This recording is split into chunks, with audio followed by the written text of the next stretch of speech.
ગોધરામાં રખડતા શ્વાનનો આતંક. રખડતા શ્વાનના હુમલામાં 8 થી 10 લોકો ઈજાગ્રસ્ત થયા. ગોધરા શહેરમાં રખડતા શ્વાનનો ત્રાસ દિવસે અને દિવસે વધી રહ્યો છે.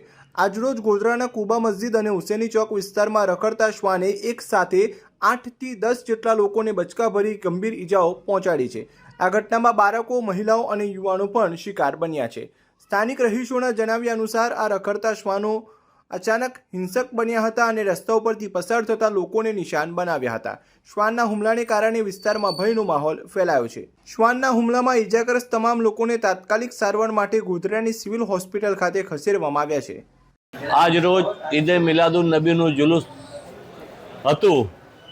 જુલુસ પૂર્ણ થઈ કુબા મસ્જિદ પાસે પૂર્ણ થવાની તૈયારીમાં હતું ને ત્યાં જ એક રખડતું શ્વાન જુલુસની અંદર પેસી જતા 2-3 નાના બાળકો અને બીજા 5-6 મોટા માણસોને બચકું ભર્યું.